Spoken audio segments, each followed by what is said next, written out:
দিঘির জলের পাশে থাকা তাল গাছের গুড়ির পাশ দিয়ে 6টা ছোট ছোট আকারের গাছ মাথা চারা দিয়েছে। দিঘির জল অল্প হওয়ায় তখন তীর তীর করে কাঁপছে। মেয়েটা পায়ে পায়ে এগিয়ে গেল সেদিকে। দিঘির কাঁচা ঘাটের পারে লম্বা তাল গাছের গুঁড়িটা গোড়া থেকে একেবারে মাথার উপর পর্যন্ত কেটে বসিয়ে দেওয়া হয়েছে দিঘির পাড়ের মাটির খাঁজের ভিতর। এটাই এখন ঘাট হিসেবে কাজে লাগায় গ্রামের লোকেরা।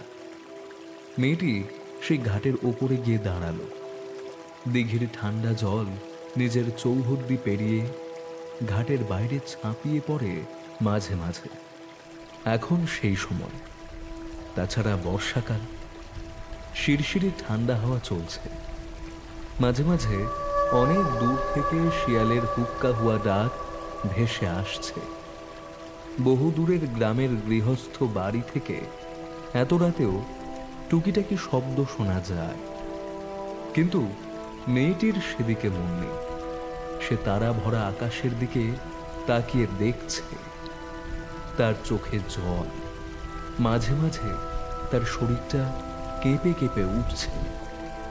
সে বলল, আজকের পর আমাকে আর কেউ দেখতে পাবে না। কেউ না, কেউ না, কেউ আজকের পর আমাকে আর কোথাও খুঁজে পাবে না। মেয়েটির চোখে বর্ষার জল নামল। কাঁদতে কাঁদতে কোনো রকমে সে জলের দিকে আরেকটু নেমে গেল। একে তো এই বর্ষায় দিঘির জল বেড়েছে, তার উপর রাতের বেলা ঠান্ডা কালো জলে তল পাওয়া যায় না। ভালোভাবে পারে নামতে না নামতে ঝপ করে তার কোমর পর্যন্ত জল উঠে গেল। আস্তে আস্তে সে এগোতে লাগলো সামনের দিকে। গোটা পৃথিবী যেন তখনই নিশ্চিন্তে ঘুমিয়ে পড়েছে। এমন একটি একাকী মেয়ে রাতের অন্ধকারে এই অতল স্পর্শী কালো দিঘির জলে একটু একটু করে নিজেকে সমর্পণ করছে, তা বোঝার মতো ক্ষমতা কারোর নেই। মেয়েটা আরো এগিয়ে গেল সামনের দিকে। এখন তার বুক অব্দি জল উঠে এসেছে। ঠিক তখনই তার চোখের সামনে বোধহয় কোনো প্রিয়জনের মুখ ভেসে উঠেছিল মুহূর্তের জন্য। তাই সে থমকে গেল। সে দিঘির জল থেকে পিছনের দিকে ঘুরে তাকালো। মৃত্যু পথযাত্রী মানুষ মৃত্যুর মুখে জীবনকে সবচেয়ে বেশি উপভোগ করতে চায়। যে মানুষ নিজেই মৃত্যুর পথে এগিয়ে যায়, সে মানুষও জীবনের শেষ প্রান্তে দাঁড়িয়ে টালমাটাল হয়। মেয়েটিরও যেন তাই হলো। বুক পর্যন্ত জলে নেমে পড়তেই মেয়েটি পিছনে তাকিয়ে উপরে উঠে আসার চেষ্টা করতে যাবে, ঠিক এমন সময় দেখা গেল একটু আগে যেই কাঠের পাড়বে সে নিচে নেমে এসেছিল, সেখানে কে যেন বসে আছে। তার বুকের ভিতরটা ছ্যাঁত করে উঠল। মেয়েটি বলল, একটু আগেও তো ওখানে কেউ ছিল না। তাহলে তাহলে এখন কে এসে বসেছে? ঝট করে চমকটা ভাঙার সঙ্গে সঙ্গে মেয়েটা একটা অদ্ভুত ব্যাপার বুঝতে পারল। জলের ভিতর থেকে কি যেন একটা তার দুটো পা আস্তে আস্তে ভিতরের দিকে টানতে শুরু করেছে। মুহূর্তে মৃত্যুর ইচ্ছে উবে গেল। প্রাণপণে চিৎকার করে উঠল সে, কে কোথায় আছো? বাঁচাও, বাঁচাও আমায়, বাঁচাও! কিন্তু এই একাকী রাতের অন্ধকারে নির্জন দিঘির পাড়ে সে এসেছে। তাকে বাঁচাবার জন্য যে কেউ সেখানে উপস্থিত নেই, সেই মেয়েটি আর জল থেকে উঠতে পারল না। জলের ভিতর থেকে আসা প্রবল একটা টান তাকে আস্তে আস্তে নামিয়ে নিয়ে গেল জলের অতল গভীরে। শুধু শুধু শেষবার যখন তার চোখ দুটো জলের উপর ছিল, তখন সে জল থেকে সামনে তাকিয়ে দেখতে পেয়েছিল একটা শরীর তাল গাছের সেই গুড়িটা পেরিয়ে আস্তে আস্তে হেঁটে চলে যাচ্ছে গ্রামের দিকে। এইদিকে প্রবল একটা টানে তার গোটা শরীরটা জলের ভিতর আস্তে আস্তে শিথিল হয়ে তলিয়ে যেতে থাকে। সে ভালোই সাঁতার জানতো, কিন্তু হাত পা অবশ হয়ে আসায় সেই কালো দিঘির জলে সে তলিয়ে যায় চোখের নিমেষে। তুমি ভুল বলছো। একবার যে মানুষ সাঁতার শিখেছে, জলে নেমে সাঁতার কেটেছে, সে কখনোই তা ভুলে যেতে পারে না। হ্যাঁ, এই কথা বলতেই পারো যে হয়তো একটু অসুবিধা হতে পারে, তবে দু একবার জলে নামলেই সেটা ঠিক হয়ে যাওয়ারই কথা। বিশেষ করে গ্রামগঞ্জের মানুষেরা সাঁতার জানে না বা সাঁতার ভুলে গেছে, এই কথা শুনলে হাসতেই হবে।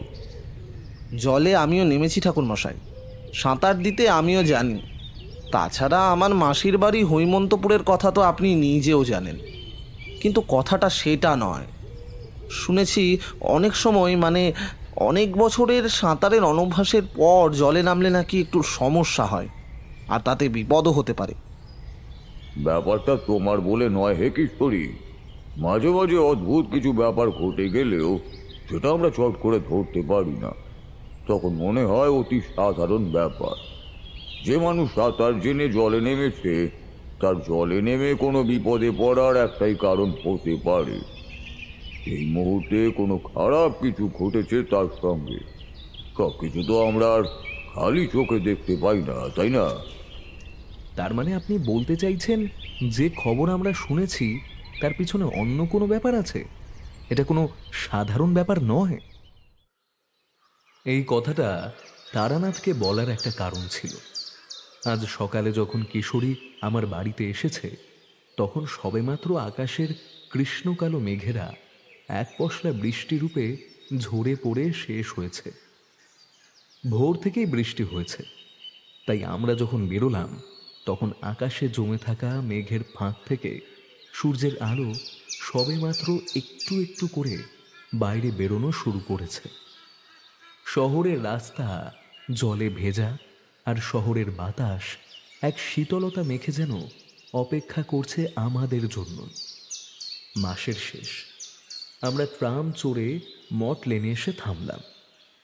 তারানাথের বাড়ির সামনে পৌঁছাতেই দেখলাম ভিতর থেকে কিছু মানুষের কথার আওয়াজ শোনা যাচ্ছে। অধীর আগ্রহে আমরা এসে ভিতরে ঢুকলাম। দেখলাম তারানাথ কার সঙ্গে যেন ঘরে বসে কথা বলছে। তেমন কিছু শুনতে পেলাম না। একটু পরেই লোকটা বেরিয়ে যেতেই বুঝতে পারলাম লোকটার কথা বলা শেষ। তারপর আমাদের দুজনকে দেখতে পেয়েই কাছে ডেকে নিয়ে তারানাথ তক্তপোষের উপরে বসতে বলল। মঠ লেনে নেমে পাসিং শো কেনার সময় কানা ঘুষোয় ব্যাপারটা কিছুটা শুনেছিলাম। এখানকার একটি যুবক গ্রামের দিকে ঘুরতে গিয়েছিল, তো সেখানে গিয়ে নাকি হঠাৎ করে জলে নেমে আর উঠতে পারেনি। জল যে খুব বেশি গভীর তা নয়, তাছাড়া তার সঙ্গে আরও অনেকে নেমেছিল, তবে তাকে কেউ খেয়াল করেনি। পরে যখন খেয়াল হয় তখন আর তাকে খুঁজে পাওয়া যাচ্ছিল না। পরে অনেক কষ্ট করে তার মৃতদেহ উদ্ধার করা গিয়েছিল। সেই প্রসঙ্গেই তারানাথ কথা বলছিল, আর বলতে বলতেই এই এমন ব্যাপার হলো। আমি বললাম, তার মানে আপনার মতে এসবের পিছনে কোনো অদ্ভুত ব্যাপার থাকতে পারে? কিন্তু এত লোকের মাঝে দিনে দুপুরে এমন কিছু হতে পারে নাকি? এও কি সম্ভব? হতেই পারে। বিশেষ করে কিছু স্থান কিংবা কোথাও কোথাও কোনো নির্দিষ্ট মানুষের প্রতি এমন অনেক কিছুই হতে পারে। তবে আমি বলছি না যে তেমন কিছু হয়েছে। হতে পারে অতি স্বাভাবিক ব্যাপার। গ্রামগঞ্জে দিঘি কিংবা পুকুরে অনেক সময় জলের তলায় বড় বড় শ্যাওলা গাছ কিংবা লতা গুল্ম থাকে। তাতে কোনোভাবে পা আটকেও এমনটা হতে পারে। ওই যে বললাম, সঠিক কি হয়েছে তা আমি নিজের চোখে না দেখে সেটা তো আর বুঝতে পারবো না। এই কথা আমরা বুঝতে পারছি ঠাকুরমশাই, কিন্তু সত্যি বলতে কি ব্যাপারটা বিশ্বাস হচ্ছে না। একটা যুবক ছেলে যে সাঁতার কাটতে পারতো, সে এমনভাবে হঠাৎ করে একটা দিঘিতে গিয়ে জলে তলিয়ে গেল। আর সবচেয়ে আশ্চর্যের কথা, তার নাকি ওখানে যাওয়ার কথাই ছিল না, সে জোর করে সেখানে গিয়েছিল। তারানাথের মুখে সামান্য একটা রহস্যময় হাসি দেখতে পেলাম। তার অদৃষ্ট যখন তাকে সেখানে নিয়ে যেতে চাইছিল, তখন সে সেখানে যাবে। একটু আগেই যে লোকটি আমার কাছে এসেছিল, সে ওই ছেলেটিরই পরিবারের। সে জানিয়েছিল কিছুদিন আগে এক দুর্ঘটনায় ছেলেটি পড়েছিল। আমার কথা তখন ওদের মনে পড়ায় ছেলেটির কুষ্টি আমার কাছে ওরা নিয়ে এসেছিল। তখনই আমি সাবধান করেছিলাম, কুষ্টি অনুযায়ী সেই ছেলেটির জলে বিপদ আছে, কিন্তু আমার কথা শোনেনি। তাহলে তার আর কি হবে বলো তো? বুঝতে পারলাম তারানাথের কথা না শোনায় তারানাথ মনে মনে একটু ক্ষুণ্ণ হয়েছে। কিন্তু একটা মানুষ মারা গেছে, তার উপর রাগ করে থেকে আর কি লাভ? কিশোরী কিন্তু হঠাৎ করে বলে উঠল, ঠাকুরমশাই, এর মানে এমন অদ্ভুত কোনো ঘটনা আপনি জানেন? মানে এই যে এই জলে ডুবে মারা যাওয়ার ঘটনাটার মতোই কোনো ঘটনার সঙ্গে আপনি নিশ্চয়ই পূর্বেও সম্মুখীন হয়েছেন। আপনার গোটা জীবনে এমন অনেক ঘটনা ঘটেছে, তার মধ্যে এমন কিছু থাকতেই পারে। তেমনই একটা গল্প আজকে বলুন না। এমনি এমনি কি আর বলি, তোমরা মাঝে মাঝে অদ্ভুত আচরণ করো, বুঝলে? একটি যুবক ছেলে এভাবে মারা পড়েছে, তার পরিবার যে কত দুঃখের মধ্যে রয়েছে তার কোনো ধারণা আছে তোমার? আর তোমরা এই অবস্থায় এমন একটা গল্প শুনতে চাইছো। তা যাই হোক, তোমাদের দোষ দিয়ে আর লাভ কি? মানুষ চলে গেলে আর তার কিছুই অস্তিত্ব থাকে না। কয়েকটা দিন তার কথা মানুষ ভাবে।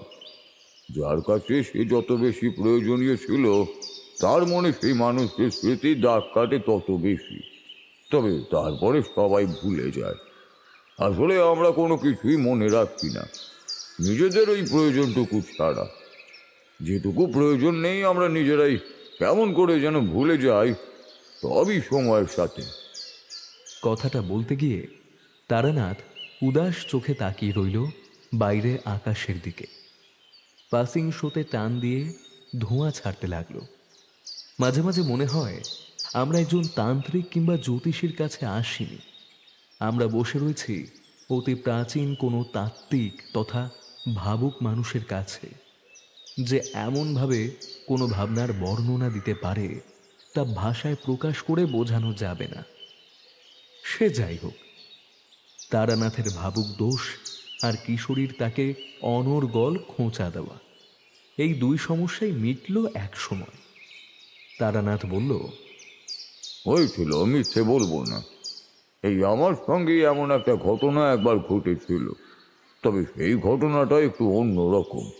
তোমাদের মোটেই ভালো লাগবে না, তবু মনে যখন পড়লো বরং সেটাই বলি। কিশোরীর মুখটা যেন ম্লান হয়ে গেল। আমি কিন্তু তৈরি হয়ে রইলাম একটা নতুন গল্প শোনার জন্য। অনেকগুলো বছর আগের কথা।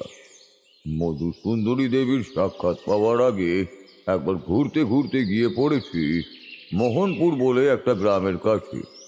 মস্ত বড় গ্রাম, দেখে মনে হয় দুটো গ্রাম নিয়ে একটা গ্রাম হয়েছে। পরে অবশ্য সে কথাই শুনেছিলাম। অনেক বছর আগে এখানে দুটো গ্রামই ছিল, এখন একটা হয়েছে।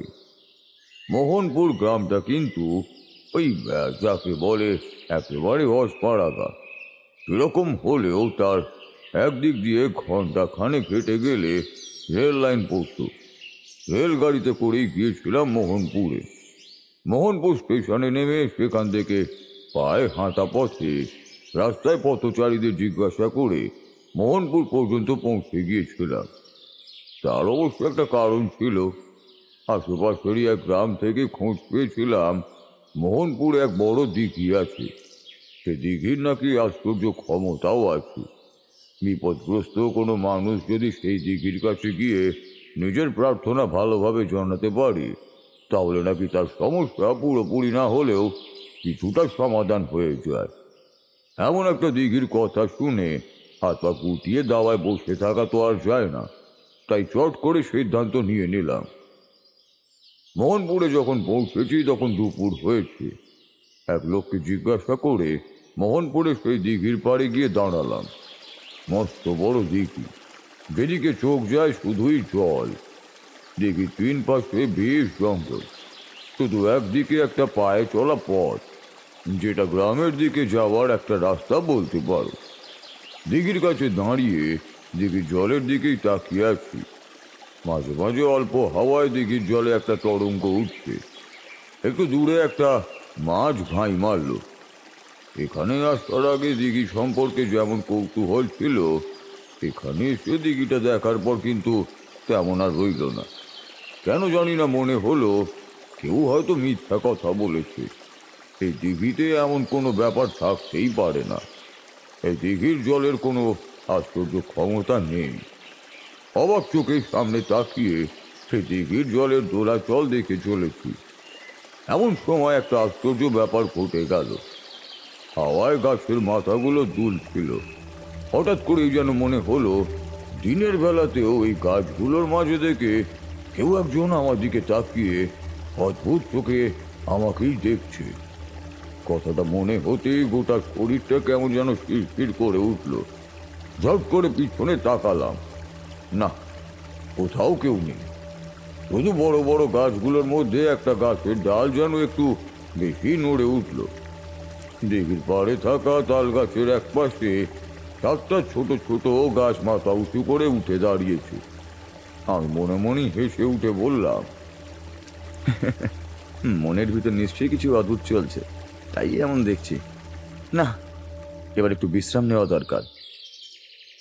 গ্রামের এক গৃহস্থের বাড়িতে গিয়ে আশ্রয় নিলাম। তার নাম দীননাথ ভট্টাচার্য। ইচ্ছে ছিল তার কাছ থেকে দিঘির ব্যাপারে শুনব। বিকেলের দিকে তার বাড়িতে গিয়েছিলাম। জল বাতাস আর সামান্য মুড়ি খেয়ে দাওয়ার উপরে বসে তার সঙ্গে বেশ কিছুক্ষণ কথা বললাম। ভট্টাচার্য মশাই আমায় বললেন, ব্রাহ্মণ সন্তান হয়ে এই পথে এলেন যে বড়, ব্রাহ্মণদের তো এই পথে চট করে যাওয়া হয় বলে শুনিনি। কপালে যা লেখা আছে তা তো হবেই, তাই না? সে ব্রাহ্মণ হোক আর যাই হোক। ভালো কথা। এই আপনাদের গ্রামে একটা দিঘি আছে, সে দিঘির ব্যাপারে তো অনেক কিছু শুনেছিলাম। শুনে আমার কথা শেষ হওয়ার আগেই 2 হাত কপালে তুলে নমস্কার করে বললেন, ও শুধু দিঘি না ঠাকুর মশাই, আমাদের এই গ্রামের মানুষ ওই দিঘির কাছে গিয়ে মানত করলে তার মানত পূরণ হয়, আর সে আস্তে আস্তে ঠিক হয়ে যায়। কত রোগ জ্বালা ঠিক হয়েছে, কত কিছু যে হয়েছে তা মিথ্যা নয়, এ কোনো ছেলে খেলা নয়। বুঝতে পারলাম দিঘির ব্যাপারে যে কথাটা চারপাশে ছড়িয়ে আছে সেটা মিথ্যা নয়। আর এই দীননাথ তো বোধ হয় সেই দলেরই লোক। আমি বললাম, ওই দিঘির জলে কি সত্যি সত্যি কোনো ক্ষমতা আছে নাকি? মানে আপনি বলছেন কোনো সমস্যায় পড়লে গ্রামের লোকেরা ওই দিঘির কাছে গিয়ে মানত করলে সব ঠিক হয়ে যায়। আচ্ছা, কি আছে ওখানে? এমনিতে কিছুই ছিল না, তারপর একদিন সব কিছু বদলে গেল। আমাদের গ্রামের একটি মেয়ে ওই দিঘিতে ডুবে মরল। তারপর থেকে সব কিছু এমন হয়ে গেল ঠাকুরমশাই। ঠাকুরমশাই, এই দিঘি আছে বলে আমাদের গ্রাম এখন এমন ভালো আছে, কিন্তু আপনি এসব কথা শুনলেন কোথায়? তাকে আর বেশি কিছু বললাম না। বললাম এই পথে সে গ্রামের 2-1 জনের কাছে শুনেছি। সে আমার কথায় যেন আশ্বস্ত হলো। তখন আর কিছুই বলল না। তারপর সেদিন রাতের বেলা আমায় ওই দিঘির ব্যাপারে কথা বলবে বলে তখনের মতো উঠে পড়ল। আমি আর কি করি, সন্দেহ হয়েছে, তাই মনে মনে ভাবলাম একটু গ্রামের পথ ধরে হেঁটে আসি। গ্রামের পথ বেশ চওড়া, দুদিকে ছড়িয়ে থাকা বাড়িঘর। বাড়িঘরের মধ্যে দূরত্বও অনেক বেশি। আগেই বলেছি, গ্রামটা বড়, কিন্তু লোকজনের বাস অনেক দূরে দূরে। মনে করো একটা বাড়ি থেকে অন্য বাড়ির দূরত্ব এতটাই বেশি যে আঁধারে ভালো করে চোখেও দেখা যাবে না সেই বাড়ি তথা বাড়ির লোককে। চিৎকার করে ডাকলে তখন হয়তো তারা আওয়াজ শুনে বিপদে পড়া মানুষটাকে সাহায্য করতে পারবে, তার আগে নয়। তবে তেমনটি কিন্তু সব জায়গায় নয়। গ্রামের পথ ধরে হেঁটে আসছি, বাড়ি ঘরগুলো দেখছি, এমন সময় হঠাৎ করে যাওয়ার ঠিক সেই অনুভূতিটা হলো। দিঘির পাড়ে দুপুরবেলা দাঁড়িয়ে থাকার সময় যেমন মনে হয়েছিল কেউ যেন আমায় দেখছে, এখন আবার তেমনটাই হলো। আমি শর্ট করে একবার মাথা ঘোরালাম। না, একভাবে সামনের দিকে হেঁটে চলেছি আর বোঝার চেষ্টা করছি আমার পিছনে কে আছে। বুঝতে পারলাম আমার পিছনে যে আছে সে নিজেও আমার সঙ্গে হাঁটতে হাঁটতে এগিয়ে চলেছে সামনের দিকে। মনের ভিতর কৌতূহল হলো ব্যাপারটা কি। খারাপ কিছু যদি হয় তাহলে গ্রামে প্রবেশ করার সঙ্গে সঙ্গে এমন একটা ব্যাপার ঘটে যাওয়া কাজের কথা নয়, কিন্তু কিছুই তো দেখতে পাচ্ছি না। আস্তে আস্তে মাথাটা পিছনের দিকে ঘোরালাম, ঠিক তখনই দেখতে পেলাম ব্যাপারটা। সন্ধ্যা হয়েছে, পথে আলো কম, আকাশে চাঁদ উঠেছে। সেই চাঁদের আলোতে দেখি একটা কালো মতো ছায়া আমার থেকে বেশ খানিকটা দূরে আমার পিছু পিছু হেঁটে আসছে। এ দৃশ্য দেখলে যে কারোর বুকের ভিতর পর্যন্ত কেঁপে উঠবে, আমারও কিন্তু তাই হলো। চট করে ব্যাপারটা দেখে অমন হলেও তারপরে নিজেকে সামলে নিলাম। ঠিক করলাম কি হচ্ছে সেটা দেখব। তাই হাঁটতে হাঁটতে আমি এগোতে লাগলাম। গ্রামের শেষের দিকে সেই দিঘির পাড়ে, যাকে গ্রামের লোকেরা বলে মানত পুকুর। দিনের বেলা দিঘির পাড়টা যেমন মনে হয়েছিল, রাতের বেলা কিন্তু তার চেয়ে একটু অন্যরকমই মনে হলো। যেন রাতের অন্ধকারে অদ্ভুত একটা রাক্ষসের মতন। হ্যাঁ, যেন একটা কালো অদ্ভুত রাক্ষস মস্ত বড় হাঁ করে আছে, আর তার হাঁ মুখের ভিতরে রয়েছে ওই দিঘি।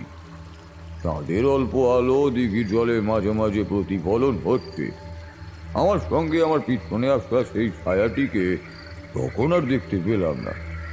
দিঘির জলের একদম কাছাকাছি এসে কি যেন মনে হতেই একটু সামনে এগিয়ে গিয়েছিলাম। একটা মোটা লম্বা তাল গাছের গুড়ি ফেলে এখানে বোধহয় ঘাট মতো বানানো হয়েছিল। এখন সেই ঘাটের দিকে যাওয়ার পথ সামান্য পরিষ্কার করে নেওয়া হয়েছে। বাকি দুপাশে মাঝারি আকারের জঙ্গল গড়ে উঠেছে। দিঘির জলের একদম কাছাকাছি এসে জলের দিকে তাকিয়ে থমকে দাঁড়ালাম। দিঘির জলের মধ্যে যেন একটা চঞ্চলতা লক্ষ্য করলাম। একটু আগে দেখতে পাওয়া সেই ছায়াটা কোথায় গেল সেই কথা মনে হতেই হঠাৎ পিছন থেকে একটা চাপা হাসির শব্দ ভেসে এলো।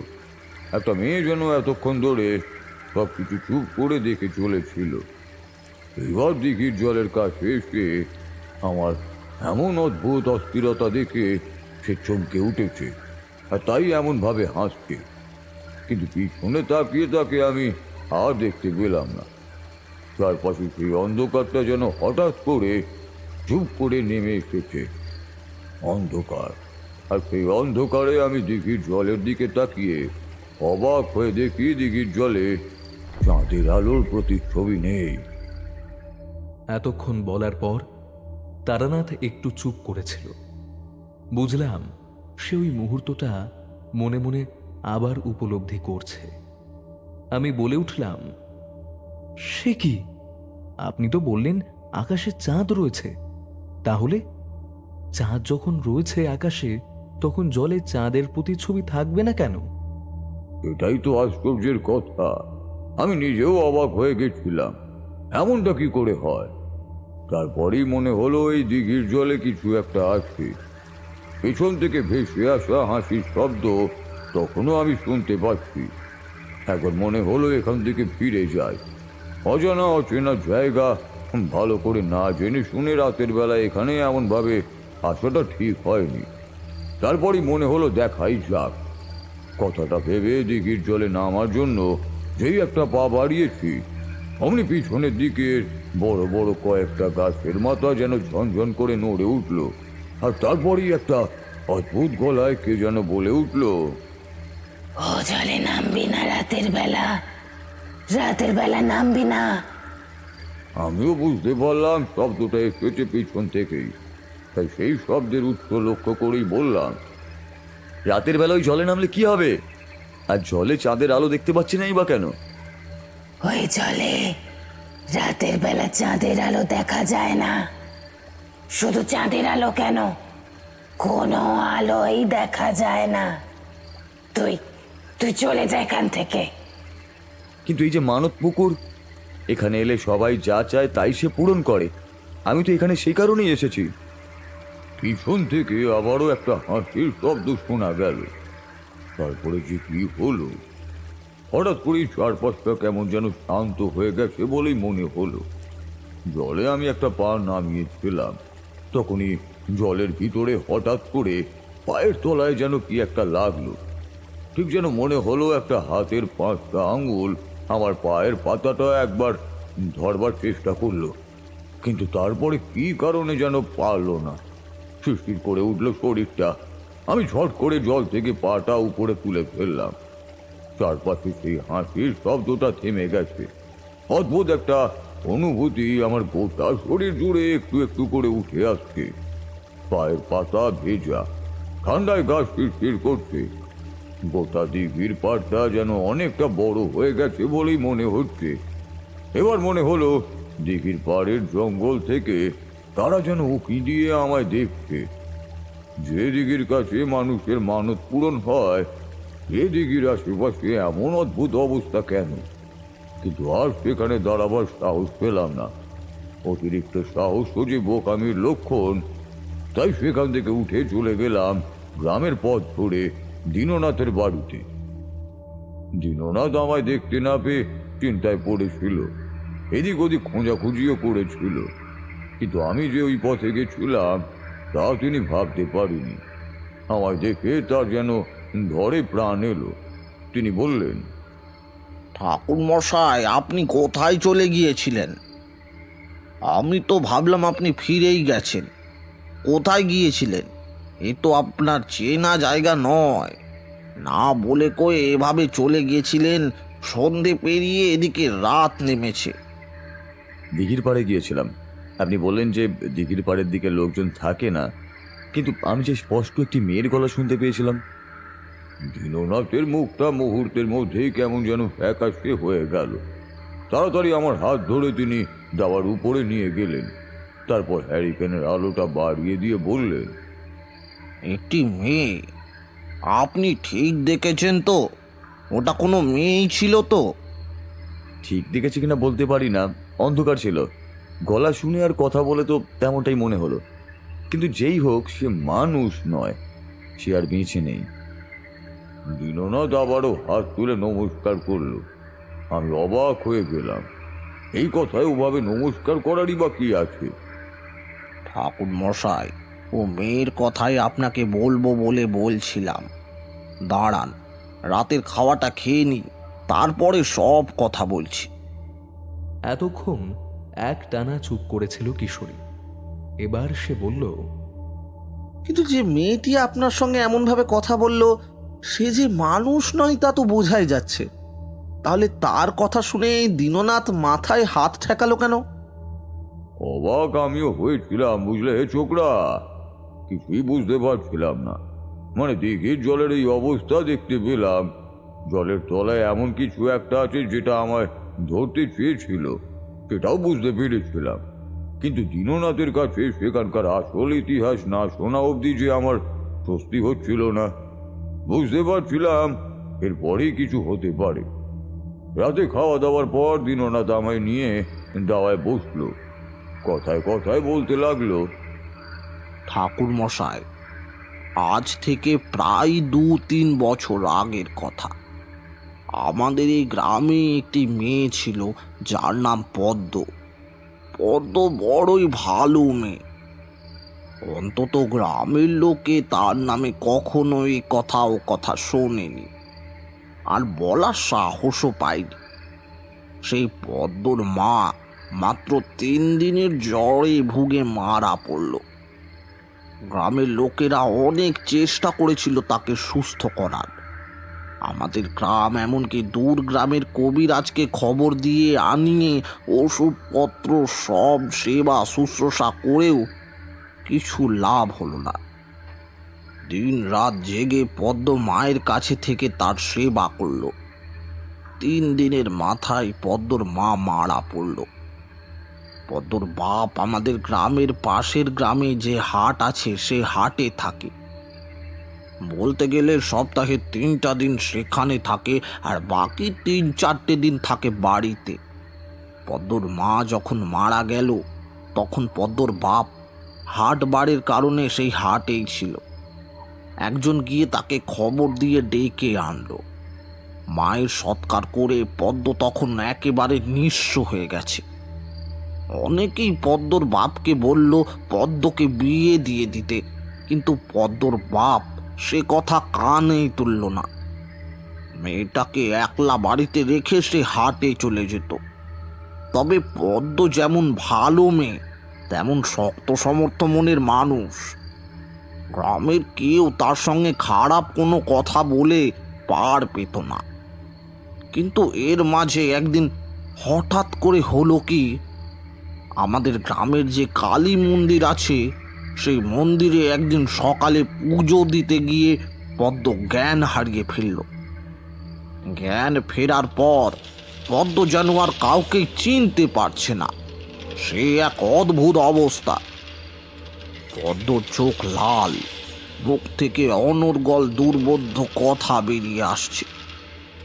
অনেকে মনে করলো তার উপর ভর এসেছে, কিন্তু বেশিক্ষণের জন্য নয়। তারপরে পদ্ম আবার শান্ত হয়ে গেল। কিন্তু ওই যে পদ্মর এমন হলো, তারপরে পদ্ম কেমন যেন বদলে গেল। বেশিরভাগ সময় একা একাই ঘরে থাকতো, লোকজনের সঙ্গে খুব বেশি কথা বলতো না। অনেকে মনে করলো পদ্মর হয়তো কোনো মানসিক পরিবর্তন হয়েছে। তারপর থেকেই পদ্ম এক অদ্ভুত কাজ করতে লাগলো। গ্রামে কারোর উপর বিপদ আপদ ঘনিয়ে এলে সে কথা সে আগাম জানিয়ে দিত তাকে। একবার আমাদের গ্রামের এক গৃহস্থ পরিবার হাড়ু পণ্ডিতের ছেলে মারা গেল, অথচ সেবার পদ্ম আগে ভাগে কিছুই বলতে পারেনি। হাড়ু পণ্ডিতরা সকলে মিলে কি যে করলো, গ্রামের লোকেরা পদ্মর উপর ক্ষেপে উঠল। তারা রটিয়ে দিল পদ্ম আসলে ডাইনি। সে আগাম বার্তা দেয় নিজের স্বার্থে। আগে থেকে বলে তারপরে যদি দেখত বিপদ আছে তাহলে তাকে ছেড়ে দিত, আর নইলে মেরে ফেলত। পদ্মই কোনো তুকতাক করে মানুষকে মারে, নিজের মাকেও সেই মেরেছে। সর্বনাশ, এ তো অন্যায়। দীননাথ ম্লান হেসে বলল, ঠাকুর মশাই, এই গ্রামটা ছোট থেকে দেখতে দেখতেই তো আমার চুলে পাক ধরল। এই গ্রামে ন্যায় অন্যায় বলে কিছুই নেই। আসলে এই গ্রামে তার কথাই সবাই মানে। অর্থ, নাম, ক্ষমতা যার আছে তার কথাতেই সব চলে। কানাঘুষো শোনা যায় হাড়ু পণ্ডিত তার বড় ছেলের সঙ্গে পদ্মর বিয়ে দেওয়ার চেষ্টা করেছিল। পদ্ম রাজি হয়নি। ছেলেটা ভালো না, খারাপ কাজকর্ম করে বেড়ায়, নেশা ভান করে পড়ে থাকে। তারই ফলে হাড়ু পণ্ডিত এমন কাজ করলো। গ্রামের লোকদের খেপিয়ে তুলল পদ্মর বিরুদ্ধে। আর তারাও কোনো কিছু না ভেবে পদ্ম আর পদ্মর বাপকে গ্রাম ছেড়ে চলে যাওয়ার কথা বলল। সে রাতে পদ্মর বাবা প্রচণ্ড অপমানিত হয়ে জীবনে প্রথম তথা শেষবারের মতো পদ্মর গায়ে হাত তুলল এবং ঠিক করল হাড়ু পণ্ডিতের ছেলের সঙ্গেই তার বিয়ে দেবে। কিন্তু পদ্ম এবারও কোনো বাধা মানল না। সেদিন রাতের বেলা পদ্ম যেন কোথায় হারিয়ে গেল। দীননাথ গল্প শেষ করে চুপ করতেই আমি আবার তাকে বলে উঠলাম, তারপর পদ্ম কোথায় হারিয়ে গিয়েছিল? পদ্ম কোথায় হারিয়ে গিয়েছিল সে কথা কোনোদিন কেউ জানতে পারবে না। কিন্তু কথা হচ্ছে, যে মেয়েটা এর আগে কখনো গ্রামের বাইরে পর্যন্ত যায়নি, সেই মেয়েটা এমনভাবে কোথায় গেল? তবে আমাদের গ্রামের শেষ প্রান্তে থাকা কুমোর গোবিন্দ কিন্তু পদ্মকে সেদিন রাত্রের বেলা হাঁটতে হাঁটতে গ্রামের বাইরে সেই দিঘির দিকে যেতে দেখেছিল। কেন জানি না গোবিন্দর নাম শুনে দীননাথের কথা শেষ না হতেই আমার হঠাৎ করে মনে পড়ে গেল একটু আগে শুনতে পাওয়া সেই মেয়েটির কথাগুলো। সেই মেয়েটি দিঘির জলে নামতে বারণ করেছিল আমাকে। আশ্চর্যের বিষয় হলো সে আমার কোনো ক্ষতি করার চেষ্টা করেনি। সে শুধু দিঘির জলে নামতে আমায় বারণ করেছিল। আর ওই দিঘির নাম মানত পুকুর হয়ে গেল কি করে? পদ্ম হারিয়ে যাওয়ার পরে পদ্মর বাবা কয়েকদিন গুম মেরে বসে রইল। তারপর সেও তল্পি তল্পা গুটিয়ে কোথায় যেন চলে গেল।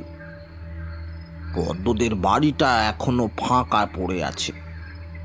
এরপর আমাদের গ্রামের এক স্ত্রীলোকের একটা দামি নাকের নথ হারিয়ে গেল।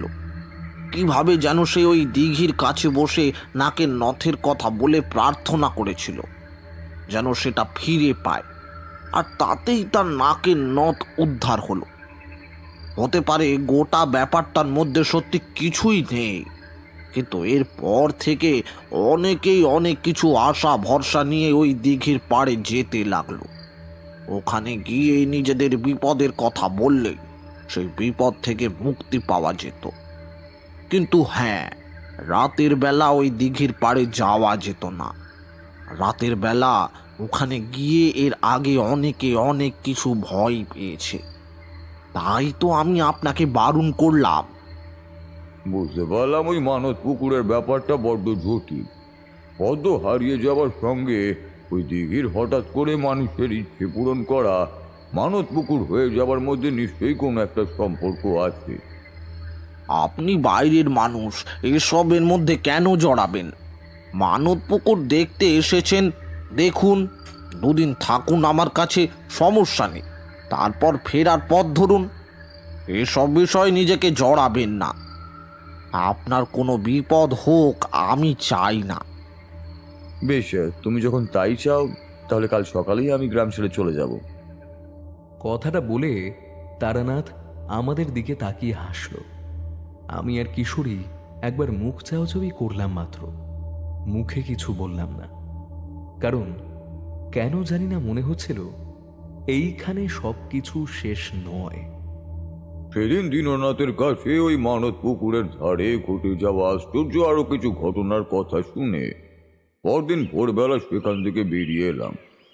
আগেই দেখেছিলাম মানত পুকুরের উল্টো দিকে বেশ কিছুটা জায়গা রয়েছে, সেখানেই থাকবো বলে ঠিক করলাম। কোনো রকম একটু মাথা গোঁজার মতো ছোট্ট কুড়ে ঘর মতো তৈরি করতে পারলেই হলো। সকাল সকাল দিঘির পাড় ধরে সেই জঙ্গলের ভিতরে এগিয়ে যাচ্ছি। বারবার চোখ চলে যাচ্ছে সামনের দিকে। দিঘির জল দিনের বেলায় কিন্তু একটুও অন্যরকম লাগলো না। সঙ্গে সঙ্গে মনে পড়লো রাতের কথা। দিঘির জলের তলা থেকে কিছু একটা যেন আমার পা আঁকড়ে ধরার চেষ্টা করেছিল। কুড়ে ঘর আর বানাতে পারলাম না, তবে বড় একটা গাছের তলায় সামান্য কিছুটা জায়গা পরিষ্কার করে নিয়ে সেখানেই বসার মতো ব্যবস্থা করে ফেললাম। তারপর বাকি সময়টা ওই জঙ্গলের মধ্যেই ঘুরে ঘুরে কাটালাম। দীননাথের কথায় দিনের বেলাতে ওই দিঘির পাড়ে এখন লোকজন কমই আসে। খুব প্রয়োজন পড়লে কেবল তখনই আসে, না হলে নয়। আমি দিঘির পাড় ধরে হাঁটতে হাঁটতে একটা ব্যাপার বুঝতে পারলাম। দিঘিটা বড় হওয়ার সঙ্গে সঙ্গে বেশ গভীর। দিঘির জলের একদম কাছাকাছি গিয়ে দাঁড়িয়ে লক্ষ্য করে চলেছি। বারবার মনে হচ্ছে যেন এক্ষুনি এক্ষুনি আবার সে আসবে, যে আমায় কাল রাতে দেখছিল, যে আমার আশেপাশে ঘুরে বেড়াচ্ছিল। কিন্তু অনেকটা সময় পেরিয়ে যাওয়ার পরেও কেউ এলো না দেখে আমি নিশ্চিন্তে দিঘির পাড় ঘুরে দুপুরের দিকে জঙ্গলের মাঝে ফিরে এলাম। ক্লান্ত থাকায় সেখানে ঘুমিয়ে পড়েছিলাম। তখন সন্ধে হয়েছে, আকাশে চাঁদের আলো রয়েছে। আমি ঘোরাঘুরি করছি সেই চাঁদের আলোয়। দেখি জল টলটল করছে। হঠাৎ একটা অদ্ভুত ব্যাপার ঘটল। গ্রামের পথ ধরে দিঘির দিকে এগিয়ে আসছে একটা ছায়া মূর্তি। চাঁদের আলোয় তাকে ছায়ামূর্তি বলে প্রথমে মনে হলেও পরক্ষণেই আর একটু কাছে আসতেই বুঝতে পারলাম না, এ কোনো ছায়ামূর্তি নয়, একটি মেয়ে। বয়স ওই কতই বা হবে। একটা কান্নার গুঞ্জন তার দিক থেকে ভেসে আসছিল। দিঘির এপার পর্যন্ত হাঁটতে হাঁটতে সে দেখি উপরের তাল গাছের গুড়ির কাছে প্রথমে সে থমকে দাঁড়ালো। তারপর এদিক ওদিক তাকিয়ে দেখতে লাগলো। আমি যে তাকে দেখে চলেছি সেদিকে যেন তার একদমই লক্ষ্য নেই, আর হবেই বা কি করে। আমি জঙ্গলের মধ্যে নিজেকে লুকিয়ে রেখে তাকে দেখছি। সে এবার আস্তে আস্তে জলে নামলো। তারপরেই যেন তার কান্নাটা হঠাৎ করে বেড়ে গেল। আশেপাশে দিঘির পাড় বরাবর এমনকি বাতাসে তার কান্নার শব্দ ভাসতে লাগলো। আমি একভাবে তাকিয়ে দেখে চলেছি সামনের ওই মেয়েটি কি করে। চারপাশের অন্ধকার যত গভীর হচ্ছে ততই যেন চাঁদের আলো স্পষ্টভাবে সবকিছু আমায় দেখিয়ে দিচ্ছে। মেয়েটি আরো খানিকটা নেমে গেল নিচের দিকে, আর দিঘির জল তখন প্রায় তার বুক পর্যন্ত উঠে এসেছে। আমি রুদ্ধশ্বাসে অপেক্ষা করছি কি করছে মেয়েটি। মেয়েটি এত রাতে জলের মধ্যে কেন নামছে? তাহলে কি তার অন্য কোনো রকম অনুসন্ধি আছে? আমি কি করব এখন? এখান থেকে বেরিয়ে গিয়ে মেয়েটিকে বাঁচাবার চেষ্টা করব, নাকি নাকি অপেক্ষা করব কি হয় দেখার জন্য। আর একটু নেমে গেল মেয়েটি, আর তারপরেই আমি উঠতে যাব, হঠাৎ দীননাথের বলা একটা কথা মনে পড়ে গেল। দীননাথ কথায় কথায় বলেছিল, আমাদের গ্রামের কুমোর গোবিন্দ মেয়েটিকে শেষবার দিঘির দিকে যেতে দেখেছিল, তারপর কি হয়েছে আমি জানি না। আর ঠিক তখনই আমার নজর চলে গেল দিঘির জলের দিকে, যেখানে একটু আগে মেয়েটি নেমেছিল। অবাক হয়ে তাকিয়ে দেখলাম শুধু জলের মধ্যে কেন, দিঘির আশেপাশেও কোথাও আর সে নেই। আমার কানের কাছে একটি মেয়েলি গলায় কে যেন আস্তে আস্তে বলে উঠল, পালা এখান থেকে। চাপার তরে শব্দটা শুনতেই মাথার মধ্যে কি যেন একটা হয়ে গেল। আমি ঝট করে একবার পিছন ঘুরলাম, কিন্তু কাউকেই দেখতে পেলাম না। একবার চোখ মুছে নিলাম, না, কোথাও কেউ নেই। আমার পিছনের জঙ্গলের মাঝে তখন অন্ধকারে ঝুঁকি গাছগুলো দাঁড়িয়ে আছে। সেখানে যদি কেউ থাকে আমি সেটা ভালোভাবে বুঝতেও পারবো না। কিন্তু মেয়েটির গলার আওয়াজ শুনে ভয় পাওয়ার মতো কিছু হলো না। তার বদলে এটাই মনে হলো যেন সে সত্যিই আমার জন্য চিন্তিত। আবার সে বলল, পালা বলছি, এক্ষুনি পালা এখান থেকে, না হলে বিপদ বাড়বে। তুমি কে? আমাকে কেন সাহায্য করছো? আর এখানে এসব কি হচ্ছে? আমি তো কিছুই বুঝতে পারছি না। বুঝতে পারবি না? এই দিঘি ভয়ানক, এখানে আর আসবি না। চলে যা, চলে যা।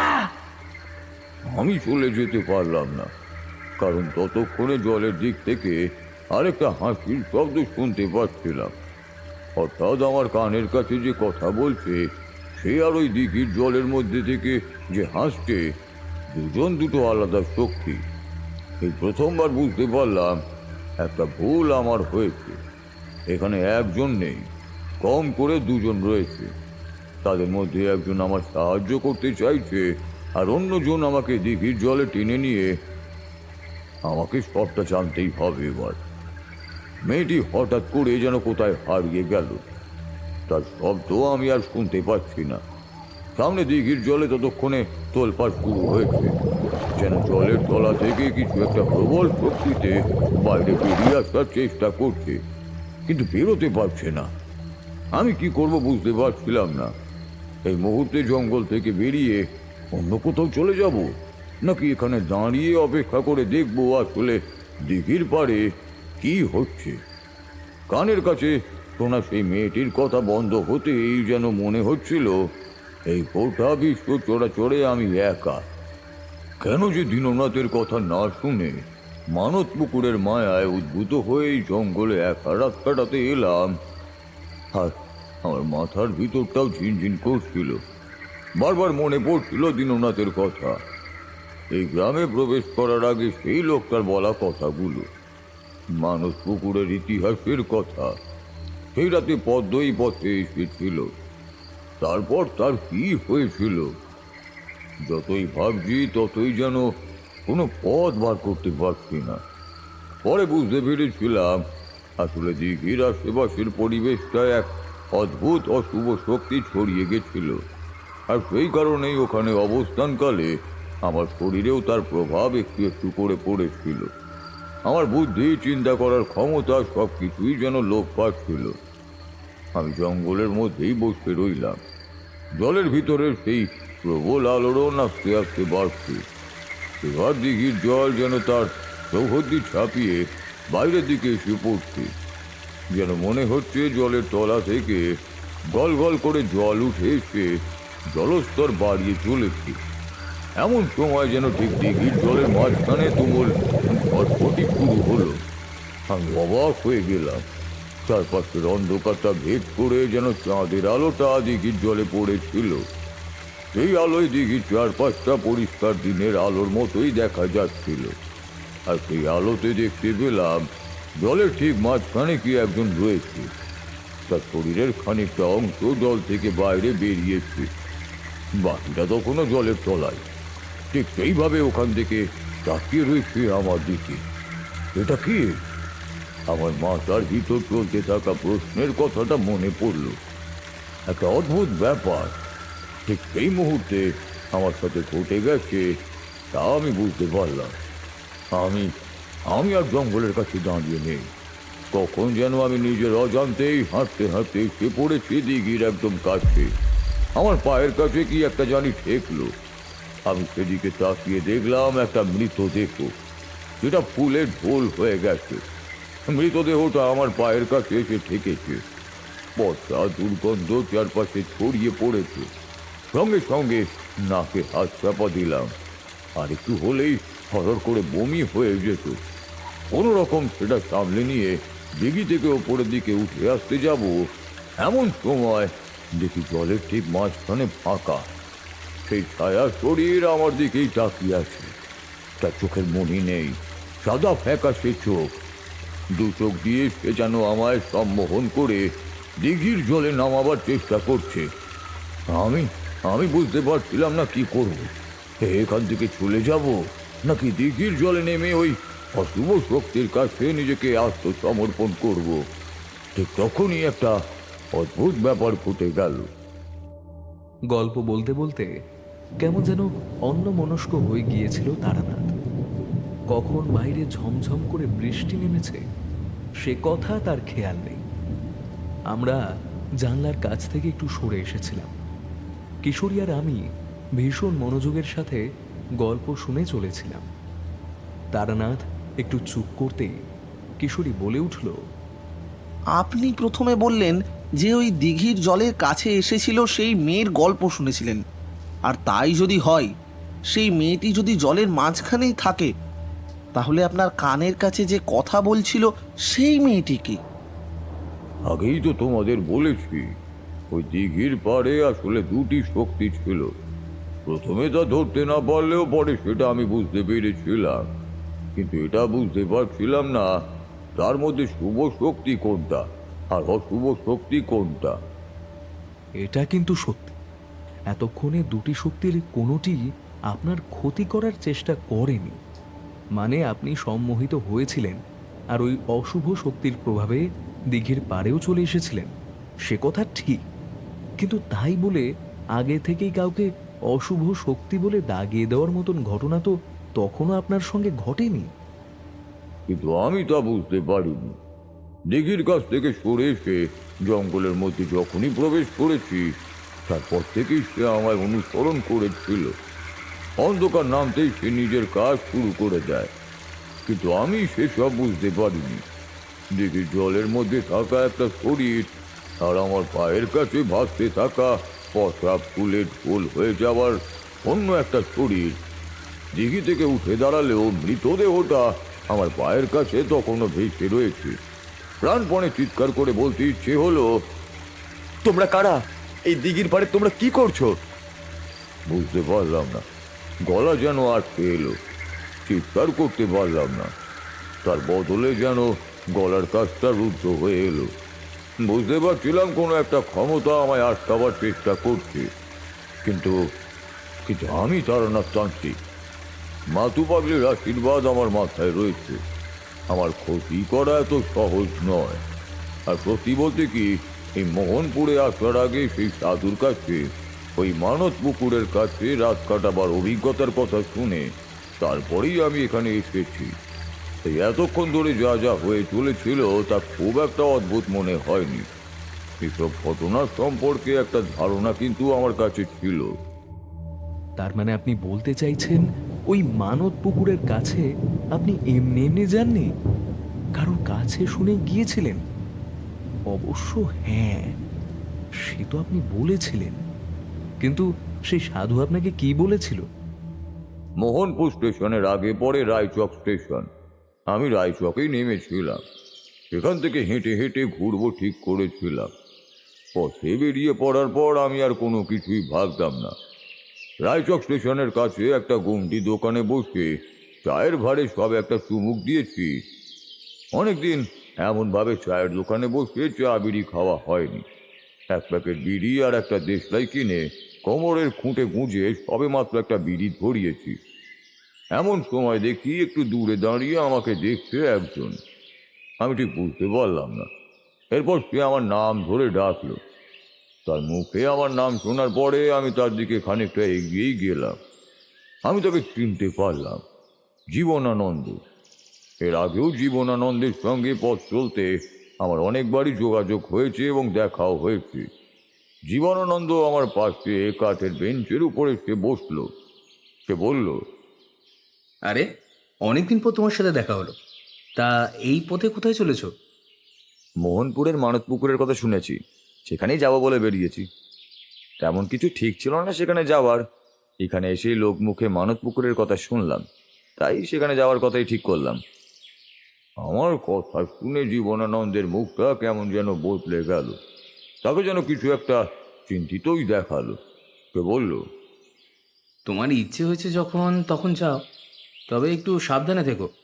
মনে রেখো, ওই গ্রাম মোহনপুরে, এমনকি মানত পুকুরের কাছে কাউকে দেখলেও বিশ্বাস করবে না। এমন কথা বলছো কেন জীবনানন্দ? কারণ তোমার মতো সেই মানত পুকুরের কথা শুনে আমি নিজেও সেখানে গিয়েছিলাম। গ্রামের লোকেরা সেই দিঘির ব্যাপারে অনেক কথা বললেও দিঘিটা দেখে কিন্তু আমার সেরকম কিছু মনে হয়নি যে এখানে আসলেই তেমন কিছু হয়। তাছাড়া দিঘির পাড়ে এক রাতে আমার যে আশ্চর্য অভিজ্ঞতা হয়েছিল, সেই অভিজ্ঞতার কথা কোনোদিন ভুলতে পারবো না। জীবনানন্দের মুখে এমন কথা শুনে কৌতূহল হলো। জীবনানন্দের সঙ্গে এক সাধু সঙ্গমে আমার পরিচয় হয়েছিল।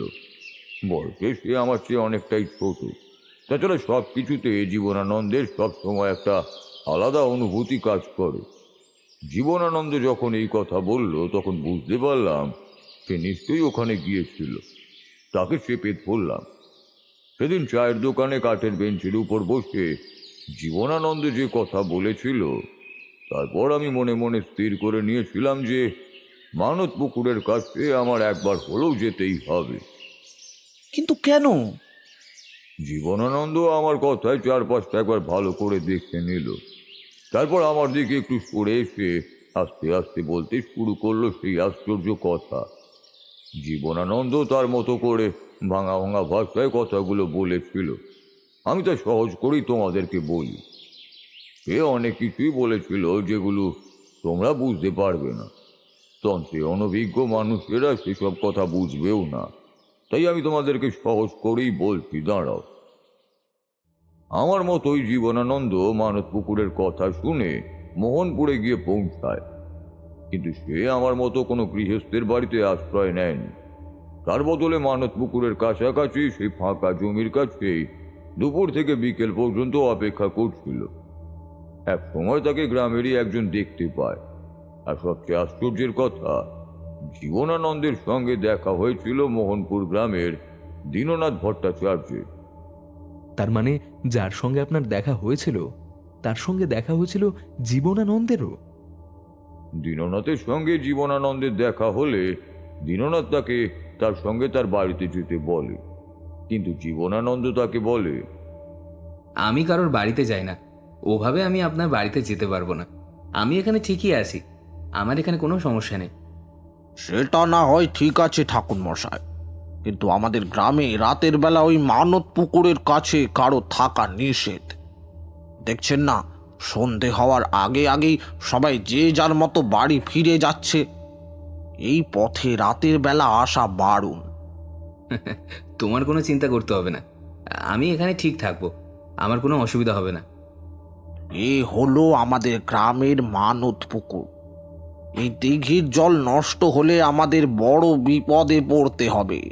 তাই এই দিঘির পাড়ে আমরা কাউকে এভাবে থাকতে দিই না। মানত পুকুরই যদি হয় তাহলে তো তার সবার জন্য। আমি দিঘির ধারে গোটা রাত থাকতে চাই। এই মানত আমি করতে চাই দিঘির জলের কাছে। এর পরেও কি আমার এই মনস্কামনা পূর্ণ হবে না? দীননাথ অদ্ভুতভাবে তাকায় জীবনানন্দের দিকে, তারপর সামান্য হেসে সেখান থেকে চলে যায়। জীবনানন্দ শান্তিতে চোখ বুজে সে দিঘির পাড়ের গাছের তলায় বসে থাকে।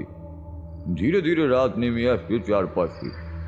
এক সময় জীবনানন্দ চোখ খুলে দেখে অন্ধকার নামতে শুরু করেছে। একটু একটু করে চাঁদের আলোয় চারপাশটা ভেসে যাচ্ছে। দিঘির পাড় থেকে সে আগেই ঘুরে এসেছিল। দিঘির 3 দিকে জঙ্গল, একদিকে রাস্তা। সেই রাস্তার কাছে এসে দাঁড়ায় জীবনানন্দ।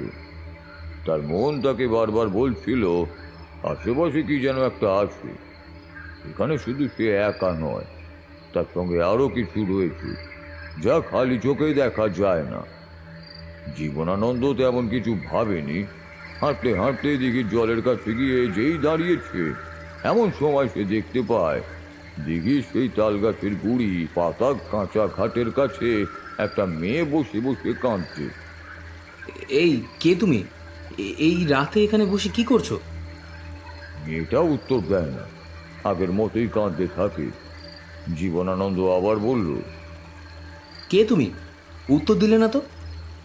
মেয়েটা আবার মুখ তুলে তাকায়, আর সে মুখের দিকে তাকিয়ে জীবনানন্দের অন্তরাত্মা পর্যন্ত চমকে উঠেছিল। এ কি, মেয়েটার মুখে চোখ নাক মুখ বলে আলাদা কিছুই দেখা যায় না। গোটা মুখে জড়িয়ে রয়েছে থকথকে সবুজ শ্যাওলার লতা গুলমে, যেন তার মুখের ওপর থেকে চোখ নাক এমনকি দাঁতগুলো পর্যন্ত কেউ তুলে নিয়ে গোটা মুখে ওই সব শ্যাওলার জীবন্ত কিছু লতা গুল্ম বসিয়ে দিয়ে গেছে। জীবনানন্দের দেহ বন্ধন করাই ছিল, তাই সে চট করে ভয় পেল না। সে জানে এই সময় ভয় পেয়ে গেলেই মুশকিল। তাই নিজের গলার সমস্ত জোর একত্র করে সে বলে উঠল, কে তুমি? আমি কে তা তুই জানতে পারবি না, কারণ এখনই তোকে আমার সঙ্গে যেতে হবে। এই পুকুরের ধারে রাতের বেলা থাকার যে কি ফল হতে পারে তা তুই জানিস না। কথাটা বলার সঙ্গে সঙ্গে সে মেয়েটি উঠে দাঁড়ায়, আর মুহূর্তের মধ্যে তার গোটা শরীরটা বদলে যায় একটা কালো ছায়া মূর্তিতে। অথচ জীবনানন্দের মনে হয়েছিল সেই ছায়া মূর্তিটাও কোনো মেয়ের। তার মাথার লম্বা চুলগুলো ঠিক যেন সাপের মতো, সেগুলো মাটি পর্যন্ত এসে পড়েছে।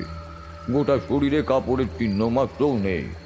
গোটা শরীর কালো রঙের হলেও শরীরের প্রত্যেকটি অঙ্গ প্রত্যঙ্গ আলাদা করে চাঁদের আলোয় ভালোভাবেই চেনা যায়।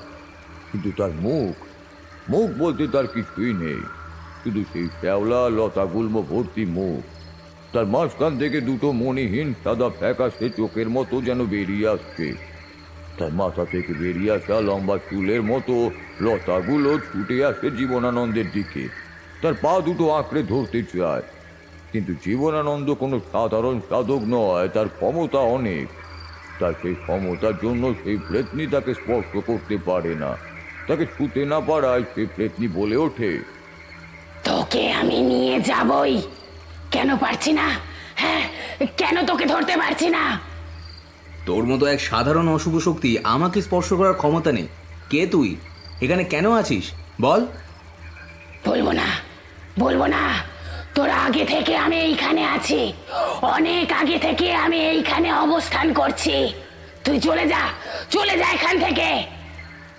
জীবনানন্দ পিছু হটে না। সে দিঘির পাড়ে দাঁড়িয়ে থাকা ভয়ঙ্কর মূর্তিটা প্রাণপণে চেষ্টা করে জীবনানন্দকে ধরবার, কিন্তু পারে না। এক সময় আর কিছু করতে না পেরে ঝপ করে ঝাঁপিয়ে পড়ে সামনের মানত পুকুরের জলে। জীবনানন্দ এরপর অনেকক্ষণ ধরে চারপাশে ঘুরে ঘুরে তাকে দেখার চেষ্টা করেছিল, কিন্তু সে আর কিছুই বুঝতে পারেনি। শুধু এটা বুঝতে পেরেছিল দিঘির পাড়ে থাকা এক অশুভ শক্তি প্রথমেই মেয়েটির রূপ নিয়ে তাকে বশ করার চেষ্টা করেছিল, কিন্তু পারেনি। জীবনানন্দের কথা শেষ হতেই আমি বললাম, কিন্তু গ্রামের লোকেরা তাহলে ওটাকে মানত পুকুর বলে ডাকে কেন? জানি না, তবে শুধু মোহনপুর নয়, আশেপাশের বেশ কয়েকটা গ্রামের লোকও নাকি এই পুকুরের জলের কাছে মানত করে অনেক ফল পেয়েছে। মোহনপুর গ্রামের লোকেরা না হয় মিথ্যে বলেছে, কিন্তু পাশের গ্রামের লোকেরা তো আর মিথ্যে বলবে না। এমনকি এখানকার এই রায়চকের লোকেরাও ওই পুকুরের কথাও ভালোভাবেই জানে। জীবনানন্দের কথায় অবাক হচ্ছিলাম। এমন একটা ব্যাপার বলার পরেও সে নিজেও যেন বিশ্বাস করতে পারছিল না। ভালোভাবে বললাম, তুমি এখন যাচ্ছ কোথায় জীবনানন্দ? আমি যাব উত্তরের দিকে। সেখানে লক্ষ্মীকান্তপুরে এক মেলা বসেছে, বড় মেলা, সাধু সন্তরাও আসবে। তাছাড়া তুমিও যেতে পারো। এই রেল স্টেশন ধরে ট্রেনে করে উত্তরের দিকে 4টে স্টেশন, তারপর সেখান থেকে লক্ষ্মীকান্তপুর পৌঁছাতে মোটামুটি ওই একবেলা লাগবে। জীবনানন্দ চলে গেল। চায়ের দোকানে কাঠের বেঞ্চে বসে আমি জীবনানন্দের চলে যাওয়া পথের দিকেই তাকিয়ে থাকলাম। বারবার মনে পড়ছিল জীবনানন্দের বলা সেই কথাগুলো। মেয়েটার মুখের জায়গায় লতা গুল্ম আর সবুজ টকটকে জীবন্ত শ্যাওলা রয়েছে। তার মানে আপনি যখন সেই মানত পুকুরের কাছে ছিলেন, জলের মাঝখানে দেখতে পাওয়া মেয়েটি কি সেই মেয়েটি ছিল? জীবনানন্দের বলা সব কথা মাথাতে ছিল, কিন্তু শেষ মুহূর্তে কি যে হয়ে গেছিল। দিঘির জলের কাছে তখনও ঠায় দাঁড়িয়ে আমি প্রবল দোলাচলের মধ্যে রয়েছি। মনে মনে মাতু বাগলিকে স্মরণ করে, ইষ্ট দেবতাকে স্মরণ করে যত যা মন্ত্র আছে মনে করার চেষ্টা করছি, কিন্তু কিন্তু কিছুই মনে পড়ছে না। বুঝতে পারছি অশুভ শক্তি আমাকে নিয়ন্ত্রণ করার চেষ্টা করছে। দিঘির মাঝামাঝি জায়গা থেকে চাপা হাসির শব্দ ভেসে আসছে মাঝে মাঝে।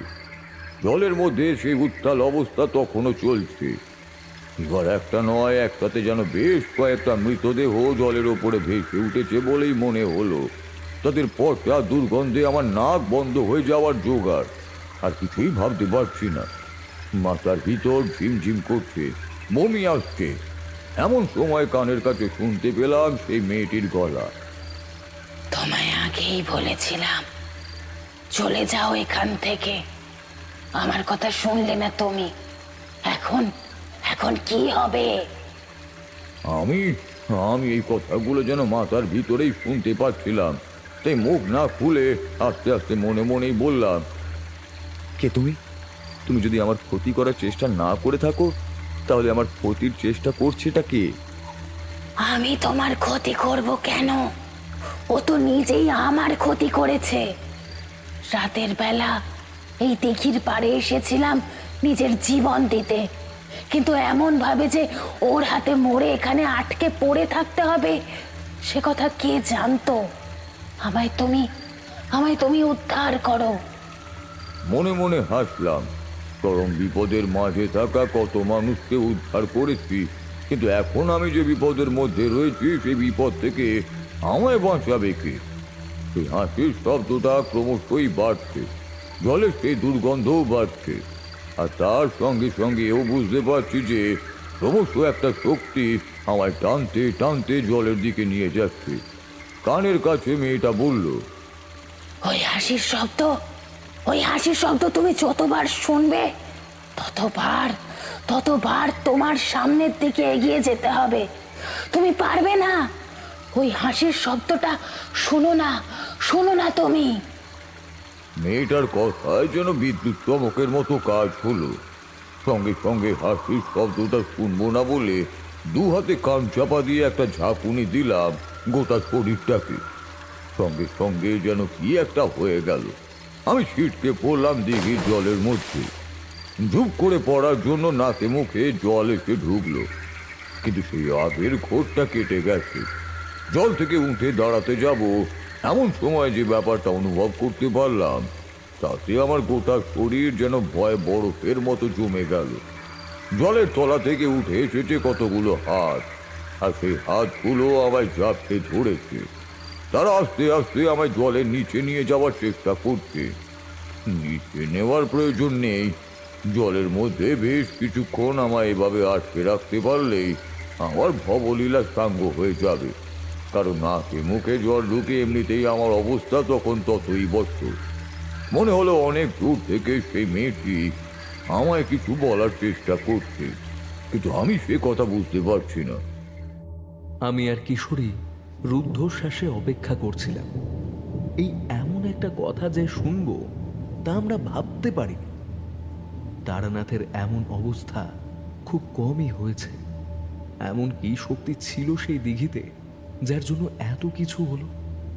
কিন্তু সমস্তটা না শুনে সে কথা বোঝার উপায় নেই। আসলে বুঝলেও কিছু প্রশ্ন মনের ভিতর ঘুরপাক খাচ্ছিল। আমি বললাম, সেই মেয়েটি আপনাকে বারবার বাঁচাতে চাইছিল, কিন্তু সে চাইলেই কি আপনাকে ওখান থেকে আরো আগে বাঁচিয়ে দিতে পারতো না? পারতো কি পারতো না সে কথা একটু পরেই বুঝতে পারবে।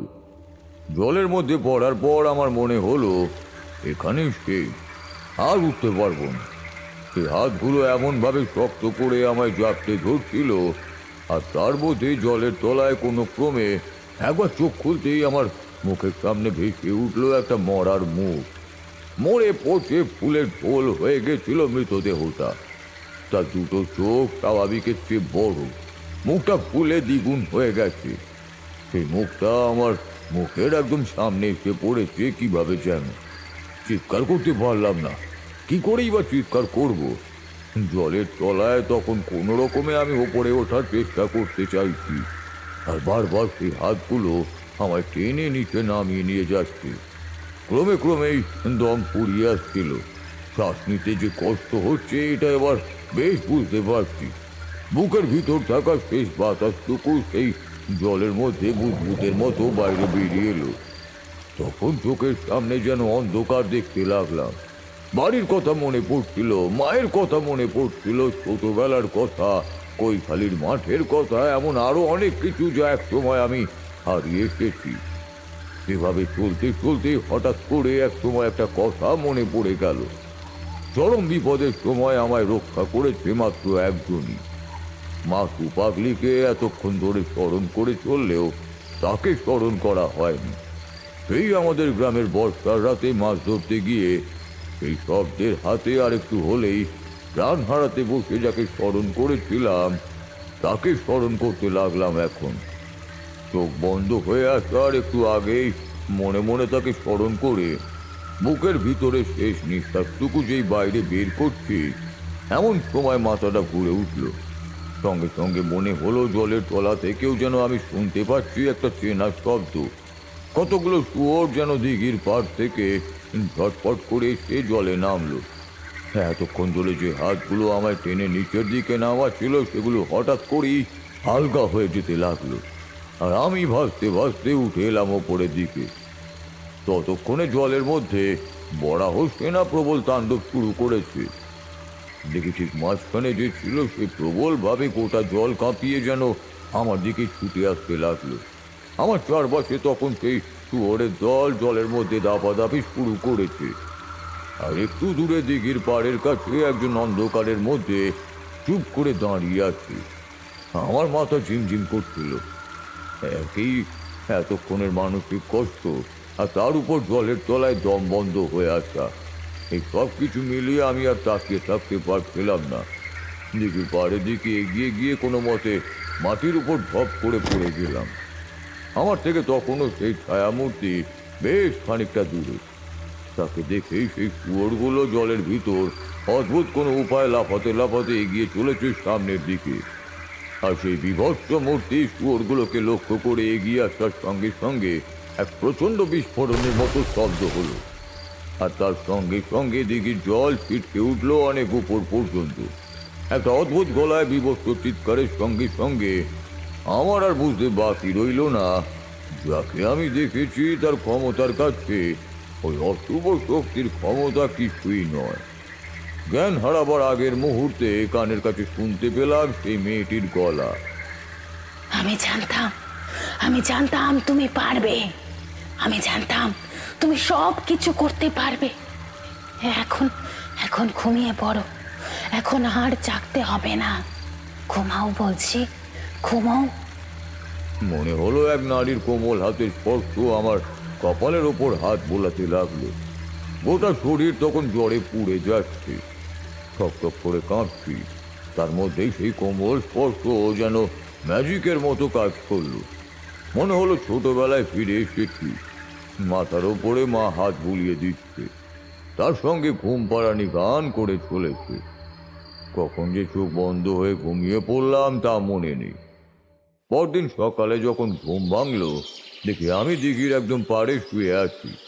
আমার পায়ের কিছুটা অংশ তখনও দিঘির জলে, বাকিটুকু উপরে। গায়ে প্রবল জ্বর নিয়ে জঙ্গল থেকে বাইরে বেরিয়ে এলাম। গ্রামের পথ ধরে কোন দিকে যাব তাই ভাবছি, দেখি একটা গরুর গাড়িতে করে একজন গাড়োয়ান আর তার সঙ্গে একটি লোক চলেছে সামনের দিকে। লোকটিকে দেখেই চিনতে পারলাম। দীননাথ আমায় বলেছিল পরদিন কি একটা কাজে তাকে হাটের দিকে যেতে হবে। আমায় দেখে সে থমকে দাঁড়ালো। তাড়াতাড়ি গাড়ি থেকে নেমে সে আমায় ধরে বলল, ঠাকুর মশাই, আপনার গা যে জ্বরে পুড়ে যাচ্ছে, এখন আমি কি করি? হাটেও যে যেতে হবে। আচ্ছা চলুন, যাওয়ার পথে পাশের গ্রামের কবিরাজকে আপনাকে দেখিয়ে যাব। আর না হয় সেখানে আপনাকে একটা থাকার ব্যবস্থা করে দিয়ে যাব। আমার 2 দিন ফিরতে সময় লাগবে। গাড়ি পর্যন্ত উঠেছিলাম মনে আছে, তারপর আর কিছুই মনে নেই। ঘুমের ঘোর যখন কাটলো তখন দেখি একটি মাটির ঘরে আমি শুয়ে আছি। ঘরের এক কোণে ধূপ জ্বলছে। ধূপের গন্ধে ঘরটা ম ম করছে। তাড়াতাড়ি উঠে বসতে যেতেই বুঝতে পারলাম মাথাটা ভারী হয়ে আছে। আর ঠিক তখনই ঘরের এক পাশ থেকে কে যেন বলে উঠল, এখনই উঠতে হবে না, শরীর এখনো ঠিক হয়নি, বড্ড দুর্বল। এই দুর্বল শরীরে এত দৌড়ঝাঁপ ভালো হবে না। মাথা ঘুরিয়ে দেখি এক বৃদ্ধ মতো মানুষ, হাতে একটা তামার পাত্র, তার মধ্যে কি যেন রয়েছে। আমায় এক ঢোকে সেটা খেয়ে নিতে বললেন। আমিও দ্বিরুক্তি না করে সেটা খেয়ে নিলাম। একটু তেতো, কেমন যেন ঝাঁঝালো, কিন্তু খাবার একটু পরেই শরীর বেশ ভালোই লাগলো। বললাম, আমি এখন কোথায় আছি? মোহনপুরে ছিলাম। দীননাথ ভট্টাচার্যের সঙ্গেই আমি এসেছিলাম। দীননাথের সাথে তুমি এসেছো আজ রাত নিয়ে 3 দিন হয়ে গেল। দীননাথ তোমায় এখানে রেখে হাটে গিয়েছিল। ফেরার সময় সে তোমার খবর নেয়, কিন্তু তোমার অবস্থা তখনও ভালো হয়নি, তাই আমি তোমায় তার সঙ্গে পাঠাইনি। এবার তুমি আর একটা দিন থাকলে সুস্থ হয়ে যাবে, তারপর তোমার ইচ্ছা যেখানে সেখানে। কি হয়েছিল আমার? ঠান্ডা লেগে গিয়েছিল, আর তাই এই অবস্থা হয়েছিল। তোমার জ্বর সময় লেগেছে, শরীর বড় দুর্বল। এতগুলো দিন কিন্তু চুপ করে ঘুমিয়েছিলে। যখন ঘুম একটু ভেঙেছে তখন এ কথা ও কথা বলেছিলে। কি হয়েছে বলো তো বাবা? দীননাথও আমায় বলল ওই মানত পুকুরের আশেপাশে তোমায় কোথাও পেয়েছিল নাকি। তুমি জানো না ওই দিঘির পাশে রাত কাটাতে নেই? আবার সেই একই কথা শুনে একটু রাগই হলো। বললাম, কেন রাত কাটাতে নেই কেন? এই একটা কথাই শুনে আসছি সেই মোহনপুর গ্রাম থেকে। কোনো মানুষ পুকুরের কাছে মানত করলে লোকের মনস্কামনা পূর্ণ হয়, তাহলে সেখানে রাত কাটানো যাবে না কেন? আমি জানি তোমার মনে অনেক কৌতূহল আছে, কিন্তু সেই কৌতূহল নিরসন করতে গেলে একটা গল্প শুনতে হবে। শোনো তাহলে। এ কথা বলে কবিরাজ একটা গল্প বলল, আর তারপরে আমার কাছে সমস্ত কিছুই পরিষ্কার হয়ে যায়। উনি অনেক জটিলভাবেই বলেছিল, তাই আমি তোমাদের সহজভাবে সে কথা বলছি। বাইরে তখন আবার ঝমঝম করে বৃষ্টি নামছে বুঝতে পারছিলাম। তারানাথের গল্প প্রায় সমাপ্তির কাছে এসে পড়েছে, কিন্তু দিঘির পাড়ে রাতের বেলা কেন থাকতে নেই সে কথা না জেনে তো চলে যাওয়া যায় না। তাই চুপ করে বসে রইলাম। কিশোরী পর্যন্ত চুপ করে শুনতে লাগলো তারানাথের কথা। কবিরাজ যেভাবে বলেছিল আমি তোমাদের সেভাবেই বলছি। মোহনপুর গ্রামটা আগে ছিল এর চেয়েও বড়। তা প্রায় আজ থেকে বছর 4 আগের কথা। তখন এই গ্রামে একবার হঠাৎ করেই মড়ক দেখা দেয়। হঠাৎ করে এই গ্রামের লোকেদের গায়ে গুটি বসন্তের মতো কিছু একটা হতে শুরু করে। গুটি বসন্ত তখন মহামারীর আকার ধারণ করেছিল আশেপাশের কয়েকটা গ্রামে। কিন্তু এটা গুটি বসন্ত হয়নি, সকলের গায়ে গুটি বসন্তের মতো ছোট ছোট ফুটো তৈরি হতে শুরু করে। সেই ক্ষত থেকে প্রথমে রক্ত এবং তারপরে পুঁজ বেরিয়ে আসতে থাকে। যার গায়ে এমন হতো তার শরীর রুগ্ন হতেও শুরু করত। সে খেতে পারে না, ঘুমোতে পারে না, সারাদিন ছটফট করতে থাকে।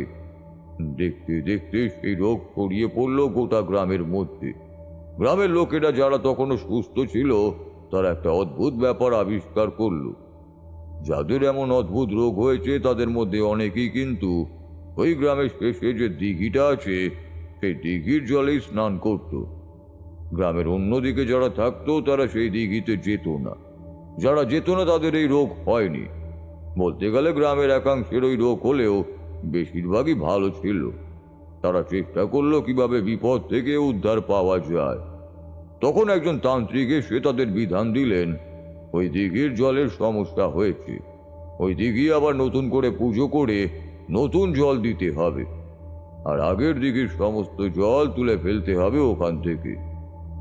দিঘির জল তুলে ফেলা তো সহজ কাজ নয়, কিন্তু দেখতে দেখতে গ্রামের সকলে মিলে প্রায় দিন 5 মধ্যে সেই কাজ করে ফেলল। তবে যে তান্ত্রিক সেই কাজে সাহায্য করেছিল, তান্ত্রিকের দেওয়া একটা মাটির ছোট মূর্তি দিঘির জলের ঠিক মাঝামাঝি জায়গায় পুঁতে দিয়ে আসতে হয়েছিল। এরপর একটু একটু করে নিজেই সব জল শুকিয়ে যায়, আর তারপরে বাকি কাজটা করেছিল গ্রামের লোকেরা। এক সময় যখন দিঘির জল পুরো শুকিয়ে যায় তখন সেই তান্ত্রিক সেই দিঘির ঠিক মাঝামাঝি জায়গায় একটা পুজো করে। পুজোর পরে আর একটা মাটির মূর্তি দিঘির একদম মাঝামাঝি জায়গায় এসে পুঁতে দিয়েছিল। তারপর বলেছিল যতদিন ওই দিঘির মাঝে ওই শক্তি থাকবে ততদিন এই দিঘিতে এক আশ্চর্য ক্ষমতা থাকবে। দিনের আলো থাকতেই দিঘির জলের কাছে এসে দিঘির জল সামান্য মুখে রেখে কোনো মানত করলে সেই মানত পূরণ হবে। তবে সেই মানত হতে হবে ভালো, অর্থাৎ তুমি সেই দিঘির কাছে গিয়ে দিঘির জল স্পর্শ করে কারোর খারাপ চাইলে তা কিন্তু হবে না। এমনকি সেই মনস্কামনা পূর্ণ হবে খুব ধীরে ধীরে। হঠাৎ করে যেমন কেউ দিঘির জলে মানত করে অর্থবান হয়ে যাবে না, তেমনি কেউ ফকিরও হয়ে যাবে না। অর্থাৎ ওই দিঘির জলে যে ক্ষমতা আছে সে ক্ষমতা মানুষকে সাহায্য করবে একটু একটু করে। তবে এর সঙ্গে তান্ত্রিক বলে গিয়েছিল অন্ধকার নামার পর যেন ওই দিঘির আশেপাশেও কেউ না থাকে, যদি থাকে তাহলে। এতক্ষণ একটানা কথা বলে কবিরাজ মশাই এবার ফুক ফুক করে কাশল। আমি বললাম, তার মানে ওই দিঘির জলে কোনো এক উপদেবীকে সে স্থাপন করেছিল, এবং সেই উপদেবী আসলে নিজের ক্ষমতার দ্বারা গোটা গ্রামকে সেইবার বাঁচিয়ে নিয়েছিল। অনেকটা তেমনই। ওই দিঘির মধ্যে মূর্তি প্রতিষ্ঠা করার 3 দিন পরে একদিন গ্রামে সেই সকল অসুস্থ লোক যারা তখনও বেঁচে ছিল তাদের সবাইকে দিঘির জলে স্নান করানো হয়। দেখতে দেখতে 3 দিনের মাথায় সবাই সুস্থ হতে শুরু করে। তবে কেউ কেউ যে মারা যায়নি সে কথা নয়, যাদের অবস্থা অতিরিক্ত খারাপ ছিল তারা মারা গিয়েছিল। সেবার আমি এবং আশেপাশের কয়েকজন কবিরাজ সেই গ্রামে গিয়েছিলাম ওদের চিকিৎসা করতে। সমস্ত ঘটনা আমার নিজেরা জানি। এরপর থেকে ওই দিঘির পাড়ে রাতের অন্ধকারে যাওয়া নিষেধ। কিন্তু দিঘির জলে আমি অনেক মৃতদেহ দেখতে পেয়েছিলাম, আর একটি মেয়ে আমার সঙ্গে বারবার কথা বলার চেষ্টা করছিল। ঠিক যেভাবে তুমি ওখানে গিয়েছিলে রাতের বেলা, সেভাবে আরো অনেকে গিয়েছিল, আর যারা গিয়েছিল তারা আর ফিরে আসতে পারেনি। শেষবার শুনেছিলাম পদ্ম নামে কোন একটি মেয়ে ওই দিঘির পাড়ের দিকে গিয়েছিল। তোমার ওই গ্রামের কোন এক কুমোর তাকে দেখতে পেয়েছিল শেষবার। তাকে আর খুঁজে পাওয়া যায়নি। এই 4 বছরের মধ্যে তেমনভাবে অনেককেই খুঁজে পাওয়া যায়নি। আর বাইরের লোকের কথা তো বাদই দিলাম। দিঘিতে যে আছে সে দিনের বেলাতে যেমন মঙ্গল করে, আর রাতের বেলা তেমনই সে হয়ে ওঠে অমঙ্গলকারিণী। তুমি এখন বিশ্রাম করো বাবা। ওসব নিয়ে যত বেশি চিন্তা করবে তত মনের মাঝে খারাপ চিন্তা আসবে। তোমার বিশ্রামের প্রয়োজন। কবিরাজ চলে যেতেই আমি মনে মনে ভাবতে লাগলাম জীবনানন্দের বলা সেই কথাগুলো। মেয়েটির মুখের কাছে লতা গুল্ম আর সবুজ শ্যাওলা যেন জীবন্ত কিছুর মতো থকথক করছিল। তাহলে আমি দিঘির মাঝখানে যাকে দেখতে পেয়েছিলাম সেও তাহলে তেমন কিছুই ছিল। কবিরাজের বাড়িতে আরও একদিন থেকে সেখান থেকে বেরিয়ে এসে দীননাথের সঙ্গে দেখা করলাম। সে যেন আকাশে চাঁদ হাতে পেল, আমায় আদর করে বসালো। বাড়িতে তার বউ ছিল না, এখন একা রয়েছে সে। আমার সমস্ত কথা শুনে তো সে অবাক হলো। আমি বললাম, এখন আমি সব কিছু জানি দীননাথ। ওই দিঘির ধারে রাতের বেলা আমার যাওয়াটা ঠিক হয়নি।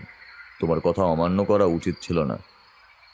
দীননাথ যেন লজ্জায় পড়ল, জিভ কেটে বলল, এই যে বলেন ঠাকুর মশাই, এই আপনি আমার কাছে লজ্জা করছেন কেন? আপনার মনে কৌতূহল হয়েছে, আপনি গিয়েছেন। তবে বিশ্বাস করুন, সবাইকে আমরা এই কথাই বলি। জেনে শুনে কেন কাউকে বিপদে পড়তে দেব বলুন? তবে একটা কথা, তোমাদের গ্রামের এই যে পদ্মই দিঘির জলেই মরেছে।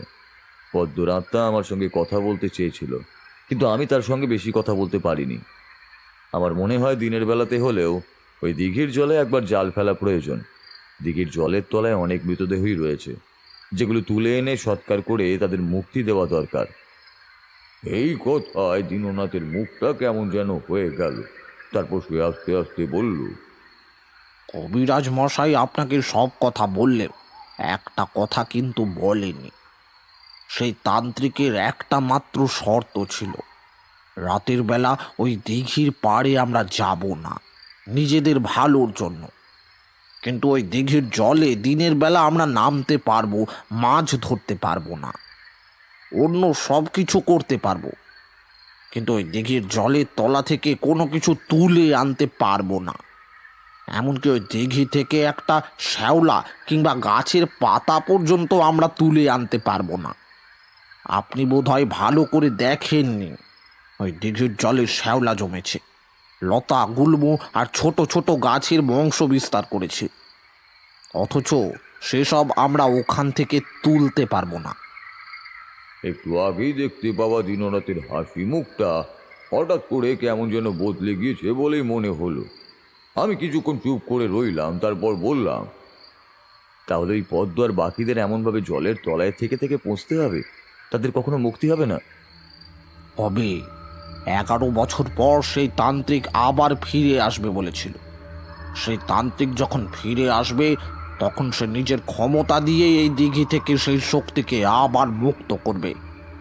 তখন ওই দিঘির জল আমরা আবার নতুন করে তুলতে পারবো, দিঘির তলা সম্পূর্ণ পরিষ্কার করতে পারবো। মানে বুঝতে পারছেন, নতুন করে আবার সব কিছু হবে। তখন যদি আমরা চাই ওই দেবী এখানে থাকবে না, তাহলে সেটাই হবে। আর যদি মনে হয় থাকবে, তাহলেও সেটাই হবে। 11 বছরের আগে কিছুই করতে পারবো না। বড় অদ্ভুত এই তান্ত্রিকের শর্ত। এতগুলো মানুষ এভাবে আটকে থাকবে, তাদের মুক্তি ঘটবে না, অথচ মুষ্টিমেয় কিছু মানুষের জন্য তোমাদের গোটা গ্রাম যে রক্ষা পেয়েছে তাও অনেক বড়। সেই তান্ত্রিকের সঙ্গে আমার সাক্ষাৎ করার ইচ্ছে রইল দীননাথ।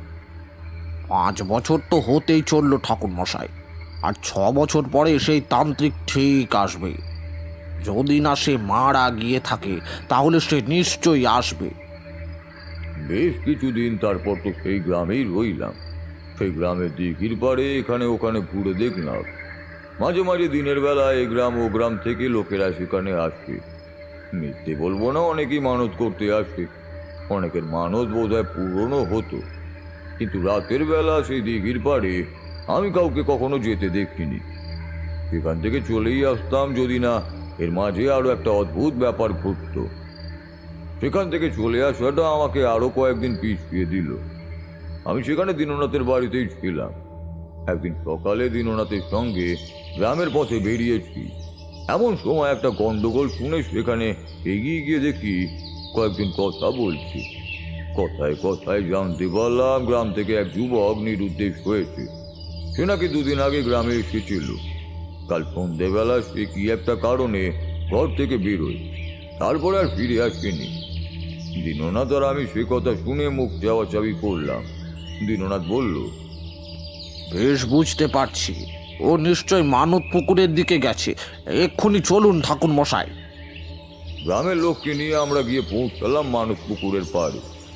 গিয়ে দেখি কোথাও কিছু নেই, গোটা দিঘির জল শান্ত। দিঘির একদম পাড়ের কাছে দাঁড়িয়ে আমি চুপ করে এদিক ওদিক তাকিয়ে দেখছি। এমন সময় হঠাৎ করে দিঘির জলের একটা জায়গায় চোখ পড়তে আমি অবাক হয়ে গেলাম। যখন আমি 3 দিন আগে জলের কাছে এসেছিলাম তখন দেখেছিলাম জলের কাছে পাড় বরাবর এদিকে দিঘির জলের মধ্যে অর্ধ ডুবন্ত আর অর্ধ জাগ্রত অবস্থায় রয়েছে বেশ কয়েকটা ছোট ছোট গাছের চারা। তখন কি মনে হতে সেগুলো গুনেছিলাম, গুনে দেখেছিলাম সেই চারার সংখ্যা 7টা। আর এখন সেখানে দাঁড়িয়ে সেই দিঘির জলে চারার সংখ্যার দিকে তাকাতে দেখি সমান আকারের 8খানা চারা সেখানে দাঁড়িয়ে আছে। দীননাথ আমার পাশে এসে দাঁড়িয়ে নিজের মতোই বলছে, আবার যে কি হলো, সব কিছু তো ঠিকই ছিল। এই নিয়ে আমাদের এই মোহনপুরের আশেপাশে রাতের বেলা হারিয়ে গেল মোট 8 জন। তার কথা শুনে আমার বুকের ভিতরটা কেমন যেন ছ্যাঁক করে উঠল। তার মানে কি সেই চারাগুলোর সঙ্গে 8 জনের হারিয়ে যাওয়ার কোনো সম্পর্ক আছে? জানি না, সে উত্তরও দিল না। উত্তর দীননাথ তো আমায় দিতে পারবেও না। এরপর আরো 2 দিন সেই গ্রামেই কাটিয়েছিলাম। দিনের বেশিরভাগ সময় দিঘির পাড়েই আমাকে কাটাতে হতো। তারপর সেই গ্রাম ছেড়ে চলে এসে জীবনানন্দের উদ্দেশ্যে রওনা দিয়েছিলাম।